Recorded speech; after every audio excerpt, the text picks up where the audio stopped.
Moi, ce qui m'interpelle, c'est quand depuis une bonne quinzaine d'années, en fait, tu vois les salles se remplir de personnes qui à la base ne sont pas du tout sportives, mais juste, il faut faire comme tout le monde, hein. Il faut suivre le troupeau. Et puis surtout, en fait, c'est est-ce que la plupart de ces personnes, en fait, sont bien dans leur peau, dans leur tête, et par rapport à leur job en particulier, est-ce qu'elles viennent chercher un complément? Alors là, je vais te répondre, j'ai la double casquette. C'est vrai qu'en tant que gérant de salle, oui, j'ai affaire à ce genre de personnes qui vont venir chercher un exutoire en plus de leur travail, en plus de, voilà, ils viennent faire leur séance, ils viennent se défouler. Mais nous, dans le cas de la Fédé, la seconde casquette, ça va plus être des personnes qui vont vraiment pousser jusqu'à l'extrême, c'est-à-dire la passion, elle vient en pratiquant. Nous, on a vu à la Fédé exploser une discipline, c'est athlétique modèle, qui va donc, moi j'amène énormément d'athlètes vers cette discipline. Tu es un petit peu en forme, tu viens de découvrir la pratique de la musculation. Il y a les réseaux sociaux aussi qui mettent pas mal ces choses-là en valeur, il y a l'image. Les athlétiques modèles sont plus des mannequins, on va dire, qui vont être mis en scène. On n'est pas dans la partie culturisme qui nécessite plus d'années de travail, vraiment un physique abouti.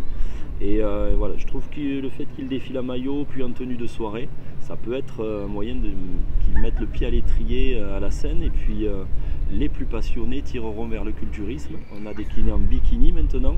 Donc bikini, c'est encore un niveau au-dessus en termes de préparation physique. On n'a pas les mêmes critères de ligne, il y a un peu plus de masse musculaire.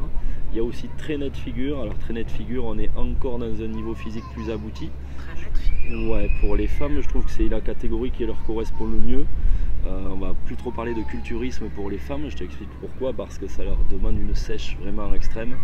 C'est très difficile pour une femme d'avoir un tissu adipeux minimal, donc voilà, les traînées de figure, elles vont rester quand même féminines, elles vont monter en talons, en joli maillot, on a droit aux strass, paillettes, etc. Donc je trouve que c'est une catégorie qui convient mieux aux femmes dans le culturisme, on les oriente vers la traînée de figure. Là on a mis en place depuis 4 ans, athlétique modèle, ça marche très bien en France, un peu moins à l'étranger. Et donc avec le recul, est-ce que tu constates un changement au niveau du mental, de l'image de soi? Le changement il se fait physiquement, déjà on le voit au fur et à mesure. Mentalement. Et mentalement il y a une évolution, donc la perception de son corps, elle a un réel intérêt quand on sait où on va, qu'est-ce qu'on veut en faire. Certains vont se contenter de rester à l'étape athlétique modèle, ça leur correspond. Comme je te disais, c'est une catégorie de mannequins, on est dans l'esthétisme avant tout. Ça ne nécessite pas un travail non plus aussi acharné, parce que quand on veut après évoluer physiquement, il faut s'entraîner plus, il faut faire d'autant plus attention à son alimentation. Donc voilà, il faut que ça corresponde à notre évolution mentale. C'est avant tout un choix mental, je te dirais, qui va orienter ton développement physique.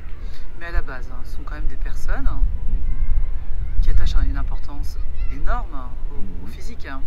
On est d'accord ou pas? Quand on parle de culturisme, je te dirais oui. Le culturisme, comme on l'entend maintenant nous à la Fédé, quand on te parle de culture physique, je vais te dire ça va être plus global. Voilà, on va pas dire que ça soit que le corps, que ta représentation physique, mais ça va être tout ce qui en découle autour, c'est-à-dire ton hygiène de vie. Si tu t'entraînes correctement, il va falloir que tu manges correctement, que tu te reposes, que tu dormes correctement. Donc au-delà de l'aspect physique qui est la résultante, il va falloir vraiment s'attacher à tout ce que tous les ingrédients que tu mets autour. Mais quand tu en fait as autant d'ascèse en fait, par rapport, tu te prives autant au niveau alimentaire. S'alimenter c'est un plaisir. Ah là tu dis un mot donc privé, là, moi ça me dérange. Privation. Ah ouais. Il va falloir que ces méthodes en fait. C'est pas une privation. Mais il va falloir que ça fasse partie de ton quotidien. Voilà, exactement, d'éducation. Côté éducatif, mais quand même des personnes voilà, qui pour elles c'est vraiment un pur bonheur que de manger. Voilà, donc bien sûr, bien sûr.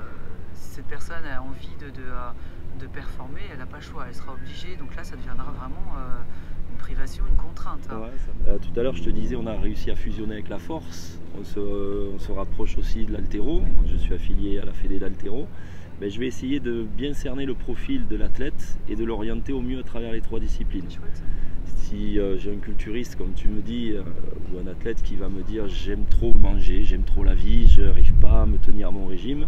Par contre, j'aime l'aspect performance, je vais l'orienter vers la force. ces trois mouvements en fait, où il va faire du squat, du développé couché, du soulevé de terre. Il va faire la plus grosse performance sous chacune de ces barres. Après, s'il veut faire de l'haltérophilie, qui est quelque chose de plus technique, avec de la coordination, force, vitesse, ben, il va faire ces deux mouvements d'épaulé jeté et d'arraché.